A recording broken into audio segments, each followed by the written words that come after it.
प्रातः क्लास चल रहा था 8 जनवरी 1968।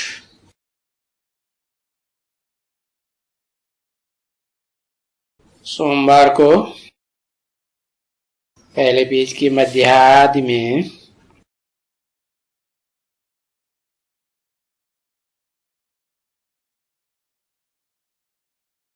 बात चल रही थी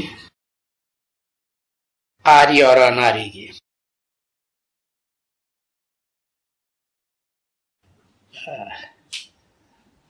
आर्य का अर्थ है सुधरेले और अनार्य का अर्थ है अनसुधरेले। बाकी आर्य कोई धर्म नहीं है। आर्य माने बहुत सुधरेले हैं।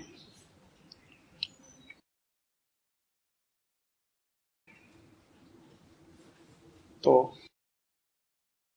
84 जन्म के बाद अनसुधरेले बनते हैं। तो बताया कैसे अनसुधरेले बनते हैं, कैसे सुधरेले बनते हैं। एक को पहचान करके एक के संग के रंग से सुधरेले बनते हैं। और द्वैतवादी अनेक धर्म पिताओं और उनके फॉलोअर्स के संग के रंग से अनसुधरेले बनते हैं।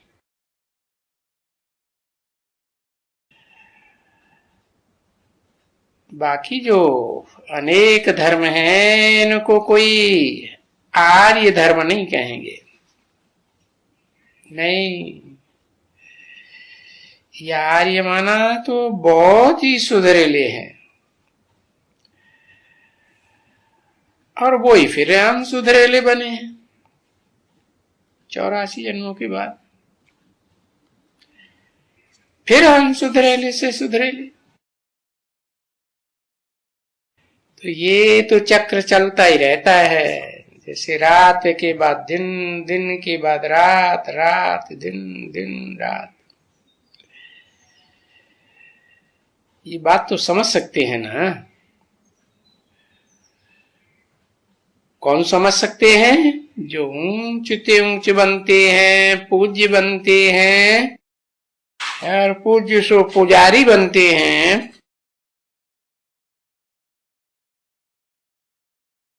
तो इसलिए हम सो हम का अर्थ बाप ने समझाया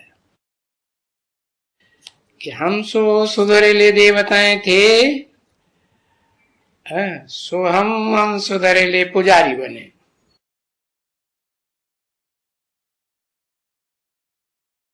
तो सीढ़ी के ऊपर ऐसे ही समझाना चाहिए। सीढ़ी के ऊपर क्यों और चित्रों पर क्यों नहीं? क्योंकि सीढ़ी का एक चित्र है जिसमें भारतवासी, खास भारतवासियों की कहानी, इतिहास दिखाया है। कैसे चढ़ते हैं, कैसे नीचे उतरते हैं। देखो ये जो हम सो का अर्थ है कि हम सो आत्मा। कौन सी आत्मा? जिसको कहते हैं न समझने के कारण हर आत्मा सो परमात्मा, परंतु नहीं।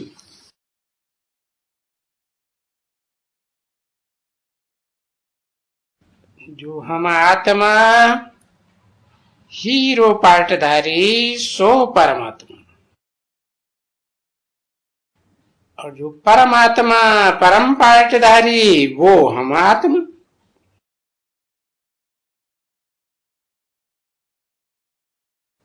तो ये हम सो का एक ही के ऊपर अर्थ नहीं है।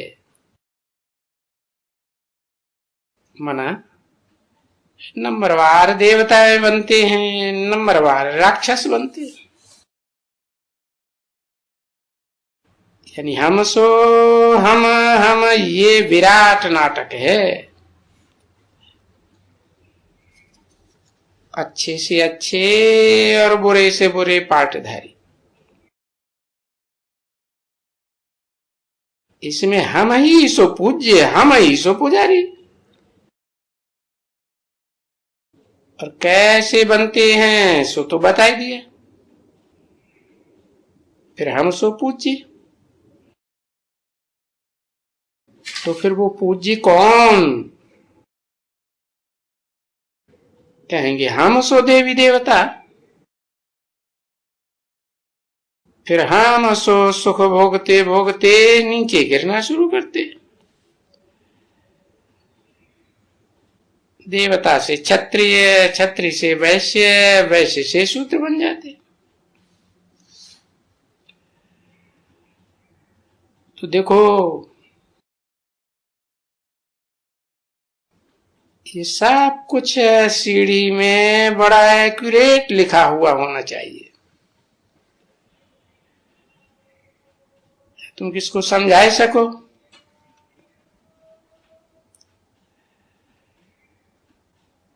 तो 84 जन्म तो जरूर मिलेंगे ना तुमको।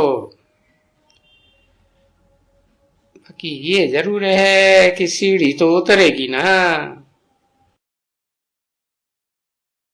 तो ये भी तो उतरने का हिसाब है ना।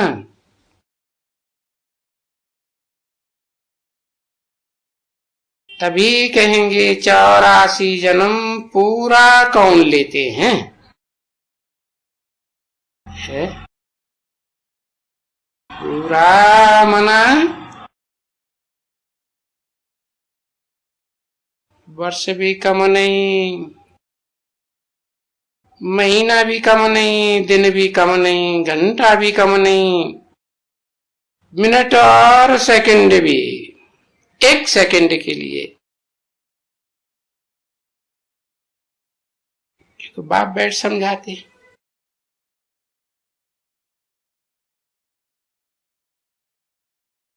और बाप तुम बच्चों को बैठाते ही इसीलिए हैं, समझाने के लिए। क्यों समझाने के लिए? क्योंकि तुम अपने जन्म को नहीं जानते हो। गीता में भी तो कहा, हे अर्जुन, तू अपने जन्मों को नहीं जानता है, मैं बताता हूं। बाकी उन्होंने तो आत्मा के 84 लाख जन्म लिख दिए शास्त्रकारों ने। अभी लाखों वर्ष तो कोई बताए भी नहीं कर सकते, वर्णन कर सकते हैं क्या? और वर्णन करें भी तो कोई को धारणा ही नहीं हो सकती। और ये देखो 84 जन्मों की तो बिल्कुल धारणा हो जाती है? अरे और तो और बड़ों की बात छोड़ो, समझाने से बच्चों को भी धारणा हो जाती है। इस मनुष्य सृष्टि का पहला पहला बच्चा है ना कृष्ण, 16 कला संपूर्ण। तो ये 84 के चक्कर की धारणा होती है या नहीं होती है? होती है। और उस 84 के चक्र में कौन कौन है, किस किस जन्म में आते हैं। जो कहा जाता है भाई, हम सो देवता, हम सो क्षत्रिय, हम सो वैश्य, हम सो शूद्र। और उसमें इतना इतना जन्म क्षत्रिय का, इतना वैश्य का, इतना शूद्र का। बाकी हमारे तो 21 जन्म नामी ग्रामी हैं, बहुत ही नामी ग्रामी।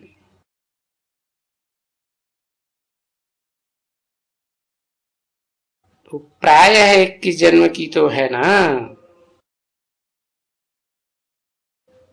गायन भी है, शास्त्रों में लिखा है। द्रौपदी का चीरहरण किया तो भगवान ने 21 बार चीर बढ़ाया और पूरा बढ़ाया। तो ये द्रौपदी का चीर भाई 21 जन्म के लिए देता गया, देता गया, देता गया। अब वो तो शास्त्रों में ऐसे ही लिख देते हैं, कोई अर्थ थोड़े ही है कि किसी क्यों है कि उनके पास कोई साड़ियों की दरकार थी तो मनुष्य तो कोई इतना नहीं समझाती, क्योंकि बंदर बुद्धि हो गई है और सबकी फिर ऐसी बंदर बुद्धि तमो प्रधान हो गई है।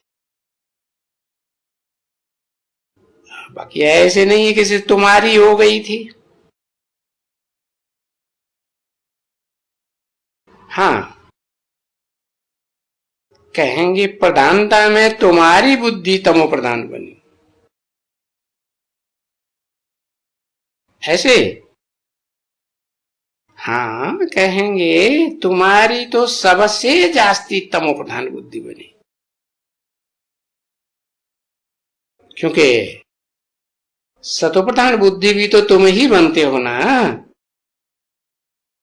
सबसे जास्ती। तो ये नाली से तो तुमको है अच्छी तरह से, और ये तो जरूर है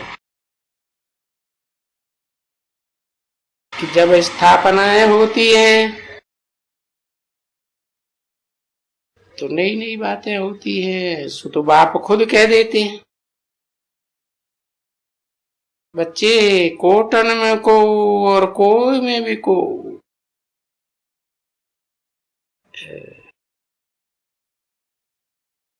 कोई है जो इस ज्ञान को आकर के तुम्हारे पास लेंगे और देवी देवता सनातन धर्म के बनेंगे। अरे तुम 100 को समझाएंगे, 100 को संदेश देंगे तो कितने निकलेंगे? 1-2 निकलेंगे। तो इस बात में आश्चर्य नहीं होना चाहिए। हाँ, 8 जनवरी 1968 की प्रातः क्लास का दूसरा पेज, सोमवार। तो जो भी तुम्हारे पास आते हैं उनको समझाना होता है।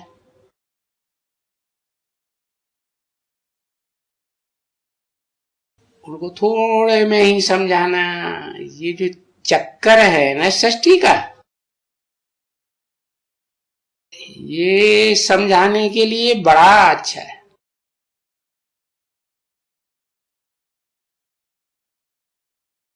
इस तरफ में देखो पापी कलयुग,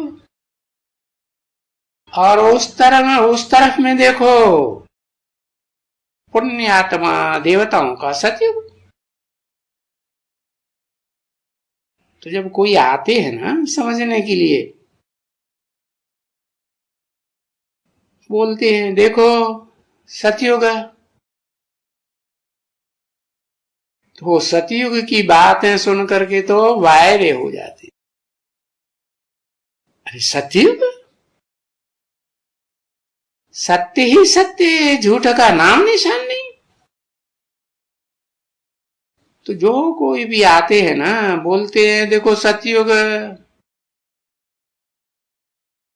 अरे पर सतयुग में होते ही है थोड़े मनुष्य ना, है तेरे 500-700 करोड़ होंगे क्या? नहीं, वो तो छोटा झाड़ होगा, तो श्रेष्ठ आत्माओं का ही होगा ना, है? तो झाड़ की चीज ये फिर झाड़ को दिखलाना पड़ता है। और ये झाड़ है ना, है झाड़ में कोई पत्ता है, इतने पत्ते झाड़ में होते हैं, कोई पत्ता दूसरे पत्ते से पूरा मिलता जुलता है? नसें नाड़ियां एक जैसी होती हैं? है? बिल्कुल नहीं।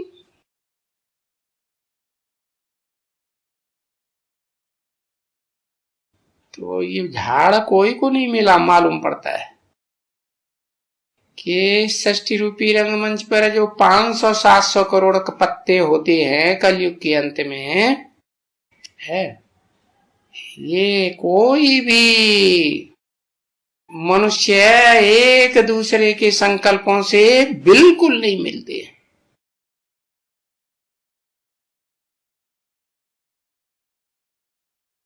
और उनकी बुद्धि में तो ये कल्प वृक्ष का कुछ भी बुद्धि में नहीं है।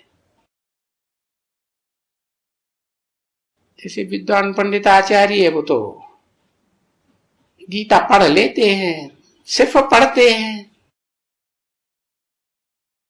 और फिर देखो यहाँ ब्रह्मा के ऊपर जो तुम बच्चों से बिगड़ते हैं, झगड़ते हैं, बोलो अरे ब्राह्मण तो जरूर चाहिए, ब्रह्मा के बगैर ब्राह्मण कहां से आवेंगे? ब्रह्मा की संतान ही तो ब्राह्मण बनते हैं। हाँ ये है कि वैरायटी ब्राह्मण बनते हैं। दुनिया में जितने आस्तिक धर्म हैं, कुछ न कुछ तो उन धर्मों में कन्वर्ट होने वाले वो ब्राह्मण, सो देवता, सो क्षत्रिय, फिर वैश्य, फिर शूद्र बनते हैं। परंतु कन्वर्ट होने वाले वो हैं कुको वंशावली। क्यों? कुको गोद को कहते हैं। गोद तो शरीर का, विनाशी शरीर का अंग है ना। तो उनके जन्मों का विनाश होता है? और ये ब्राह्मण हैं जो बाप के सन्मुख बैठते हैं, वो है मुख वंशावली। क्योंकि मुख के सामने बैठ करके उन्होंने मुख के अंदर से जो ज्ञान की बातें निकली उनको धारण किया। तो गोद याद आवेगी या ज्ञान के पॉइंट से याद आवेंगे? है गोद याद तो नहीं आ सकती। और वो ज्ञान के पॉइंट्स तो चाहिए ना। तो ये मुखवंशावली भी चाहिए। कहते हैं ब्रह्मा के मुख से वेदवाणी निकली, विद्यमाने ही जानकारी वेद।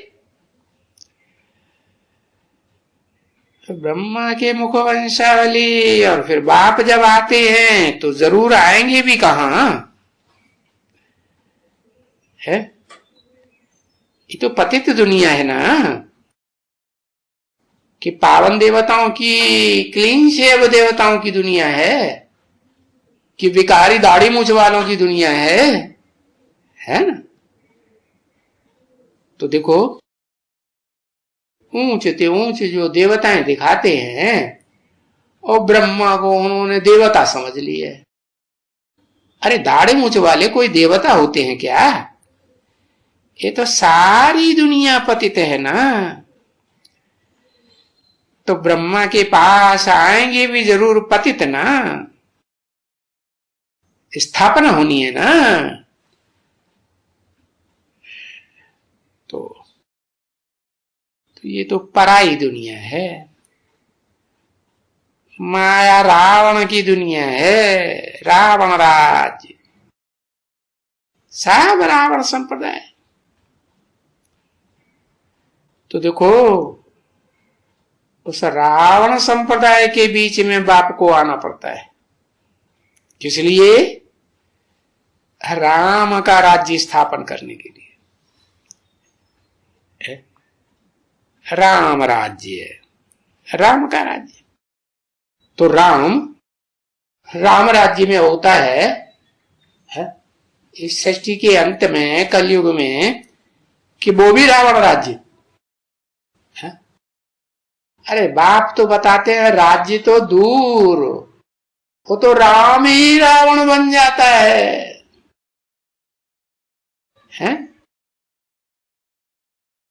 वो तो सारी दुनिया का बीज है ना। राम संप्रदाय वालों का भी बीज रूप बाप है, और रावण संप्रदाय वालों का भी बीज रूप बाप। बल कहते हैं रम्यते योगिनो यस्मिनेति राम, योगी लोग जिसमें रमण करते हैं, प्रसन्न होते हैं, खुश होते हैं, वो तो होते हैं, परंतु वो राम ही फिर कैसे रावण बनता है? रावण कैसा रावण? रावण संप्रदाय का सारे का बाप। तो फिर किसमें प्रवेश करेंगे? जो सबसे जास्ती रुलाने वाला बनता है, रावण माने ही रुलाने वाला, तो सब पतित में ही तो प्रवेश करेंगे ना। रुलाने वाला होगा तो खुद रोएगा या नहीं? हाँ, इसलिए बाप कहते हैं भगवान को जितना रुलाया है उतना और किसी को नहीं रुलाया। तो उन रुलाने वालों को, दुख देने वालों को पावन बनाना होता है? उसमें अव्वल नंबर कौन है? फर्स्ट नंबर कौन? बाप तो बताते हैं first so last, last so first. तो लास्ट नंबर 1 पतित में प्रवेश करते हैं। क्यों? वो सुधर गया तो सारी सृष्टि सुधर जाएगी। तो देखो, तुमको बताने में तो बहुत सहज हो जाता है। क्या? अरे दुनिया में भी जो झाड़ हैं, पौधे हैं ना, उनके बीज को सुधारा जाता है ना, कि सारी धरणी सुधार दी और बीज नहीं सुधारा तो अच्छा फलदायी वृक्ष पैदा होगा? नहीं होगा ना। तो ये बात तुमको समझाने में सहज हो जाती है। झाड़ के ऊपर किसके लिए सहज हो जाती है? क्योंकि झाड़ में तो स्वदेशी भी है और विदेशी भी है।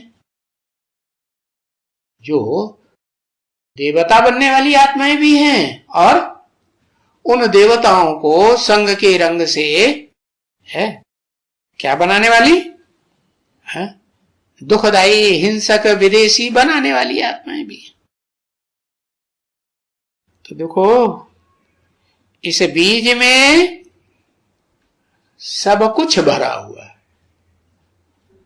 स्वदेशी भी तो विदेशी भी, वाम मार्गी भी तो दाईं ओर के भारतवासी।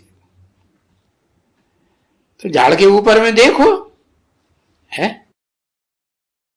कौन लगा हुआ है? अरे ब्रह्मा खड़ा है या नहीं? कलयुग के अंत में हाँ, ब्रह्मा खड़ा हुआ है। तो उनको बताएं, देखो ये ब्रह्मा है ना, अभी ये ब्रह्मा तो इसको कहते हैं ना, ये जर्जरीभूत अवस्था में है। किसको कहते हैं?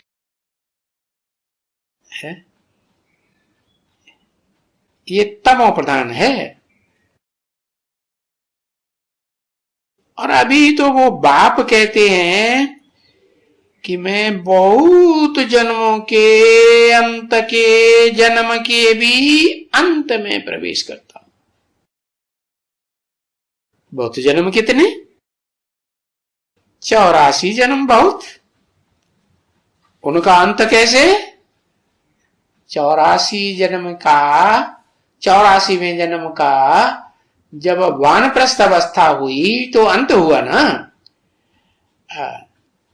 तो वानप्रस्थ अवस्था में, और वानप्रस्थ अवस्था के भी अंत में है,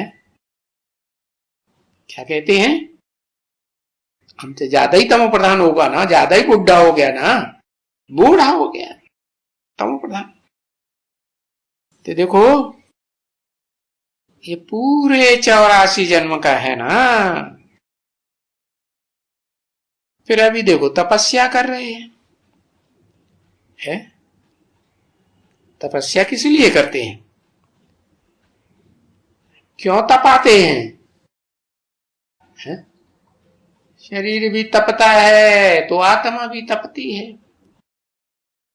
क्योंकि अग्नि में तपाया जाता है ना। तो ये योग अग्नि है, इसमें बैठ करके तपस्या कर रहे हैं कि पावन बन जाए आत्मा। तो भाई हम उसको कैसे कहेंगे कि फलाना है, टीरा है? ये तो समझने की बात हुई, क्योंकि ब्रह्मा के ऊपर ही तुमको बहुत तंग करते हैं, है? जहां तहां ब्रह्मा को बैठ करके, तुमने ब्रह्मा बनाया है ना ओरिजिनल, हाँ? तो कहते हैं अरे इन्होंने तो ब्रह्मा को भगवान बनाया है। वो तो ब्रह्म को भगवान समझ लेते हैं, है? अब ऐसे तो व्याकरण में दुनिया भर के शब्दों का अर्थ करते हैं, परंतु ब्रह्मा का अर्थवत है उस पर भी तो विचार करना चाहिए। ब्रह्म माने बड़ा, मां माने मां, है? ब्रह्मा माने बड़ी मां। मां क्या करती है? जो बड़प्पन दिखाया जाए सहन करती है ना। तो देखो इस स्थापना के कार्य में बहुत सहन करना पड़ता है, और वो ब्रह्मा कोई एक ब्रह्मा नहीं है, 4 मुखों वाला ब्रह्मा, 5 मुखों वाला ब्रह्मा। तो जितने मुख होंगे उतने शरीर भी तो होंगे ना, हा? तो ये तो सब समझते हैं, है? कि भगवान भगवान भगवान तो करते रहते हैं ना। वो तो समझते हैं ठिक्कर है, ठिक्कर है, ठिक्कर, भीतर में भगवान। तो देखो ठिक्कर भीतर को दुनिया में देखते देखते ठिक्कर बुद्धि बन जाती है, और ठिक्कर बुद्धि पूरे बने हैं, तभी तो ठिक्कर ठिक्कर में भगवान दिखाई पड़ता है। तो अब ऊंचे ते ऊंचे बाप, आत्माओं का बाप आकर कहते हैं ना, जरूर शरीर में ही आकर के कहेंगे ना, है? इस पतितम कामी कांटे में ही आकर बताएंगे ना, है? जिसको कुछ भी समझ में नहीं आता है, पत्थर बुद्धि है ना, हाँ? क्या नहीं समझ में आता? तुरंत समझ में आता है कि मुझे आत्मा का पार्ट क्या है? नहीं आता है। देखो अब ये है तो मनुष्य, मनुष्य ही मनुष्य है, कोई फर्क तो नहीं है कि भाई जानवर जैसे दिखाई पड़ते हैं, परंतु इनको कुछ भी समझ में नहीं आता है। अब ये तो सिर्फ देवताएं व उनकी बात ही नहीं आ रही है, जबकि वो सतयुग में देवता होते हैं, और यहां तुम पढ़ रहे हैं और ये बन रहे हैं क्या? ये लक्ष्मी नारायण जैसे बन रहे हैं, नंबरवार पुरुषार्थ अनुसार। इन्होंने ये बनकर ये पद पाया है? ऐसे ऊंचे पुरुषार्थी बने हैं तभी पढ़ाई पढ़ के पाया है ना। और कितनी ऊंची ते ऊंची पढ़ाई है? कितनी ऊंची? अरे पढ़ाने वाला ऊंचे ते ऊंच तो पढ़ाई भी ऊंचे ते ऊंच। अरे तो भगवान पढ़ाते हैं, भगवान से तो ऊंच कोई होता ही नहीं है। तो जरूर भगवान के साथ कोई सहयोगी भी होगा है? बड़े ते बड़ा सहयोगी भगवान का कौन है? राम सहयोगी। ओहो, राम में तो प्रवेश करके भगवान ही कहा जाता है, बिना प्रवेश किए कैसे? अच्छा, कहते हैं मकवर रथ धनवा हनुमान, दूसरे कहते हैं हनुमान है।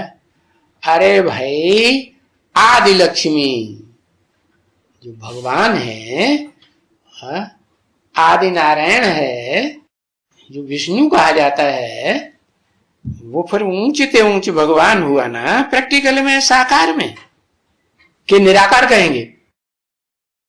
साकार कहेंगे ना। तो भगवान के साथ क्या कहेंगे? सहयोगी बड़े ते बड़ा भगवती, कि विष्णु बिना भगवती के होता है? भगवान के साथ भगवती। तो देखो इनको लक्ष्मी नारायण को, आदि नारायण नारायणी को भगवान भगवती कहते हैं। हाँ, इनको कहते हैं, ऐसे नहीं कि जो 16 कला संपूर्ण कलाबद्ध बनते हैं नारायण, कम कला के बने या पूरे 16 कला के बने, उनको भगवान भगवती कहा जाता है? नहीं, उनको क्या कहते हैं? हा? उनको कुछ कहते हैं कि नहीं? क्या है? अरे एक अक्षर लिख दो है, देवी देवता कहते हैं। हाँ, उनको भगवान भगवती थोड़े ही कहेंगे है? भगवान तो आते हैं तो नर को, मनुष्य को नारायण बनाते हैं। अरे अर्जुन नर था ना, हाँ, ये कहेंगे बुद्धिमान नर अर्जुन है। मनुष्यों के बीच में है, जो कलयुग के अंत में एकदम पत्थर बुद्धि बन गया था, हाँ, भगवान आकर पढ़ाई पढ़ाते हैं तो पारस बुद्धि है, बुद्धिमानों की बुद्धि बन जाता है। इसलिए फिर उसके आदि स्वरूप को क्या कहते हैं? त्रिनेत्री। कौन सा नेत्र? तीसरा, बुद्ध रूपी तीसरा नेत्र दिखाते हैं ना। हाँ, फिर उसके साथ कोई तीसरे नेत्र वाली भगवती भी दिखाते हैं कि नहीं? कौन है? हाँ, वो महाकाल बनता है तो वो महाकाली बनती है ना। हाँ, तो भगवान के साथ भगवती कहते हैं। तो ये तो पवित्र है ना, है कौन?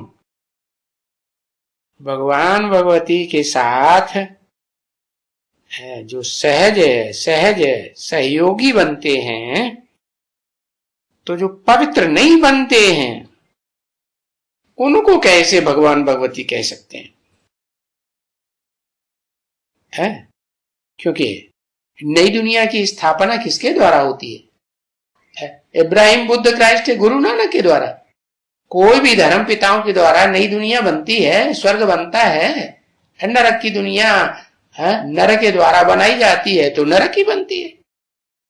स्वर्ग तो बना ही नहीं सके कोई, कौन बना सकता है? फिर जो सदा स्वस्थिति में रहता हो, आत्मिक स्थिति में रहता हो, हाँ, वो ही तो स्वर्ग बना ही सकता है।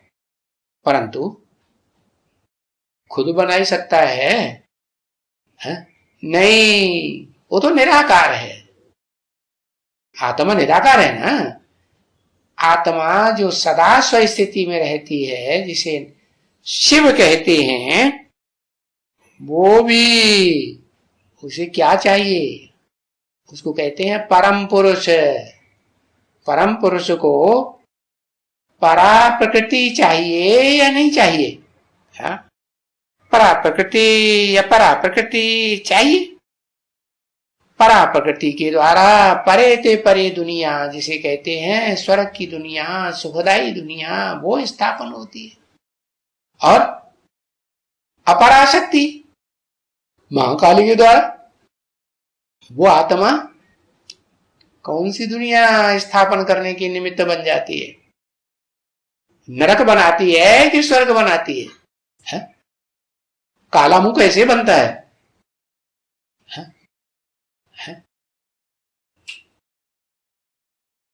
विचारी बनते हैं तो काला मुंह कहते हैं।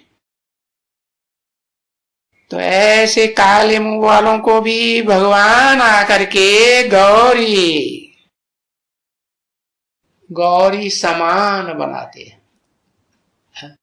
तो दोनों मिलके क्या बन जाती है? महालक्ष्मी बनती है ना। महालक्ष्मी बनती है। तो जरूर भगवान और भगवती होनी चाहिए है, परंतु ला नहीं है। क्या? भगवान तो एक होना चाहिए, गॉड इज वन कहा जाता है, कि भगवान भी दो चार होने चाहिए है? हाँ, भगवान तो एक होना चाहिए। बाकी तो नंबरवार उनके सहयोगी हो सकते हैं। ओम शांति।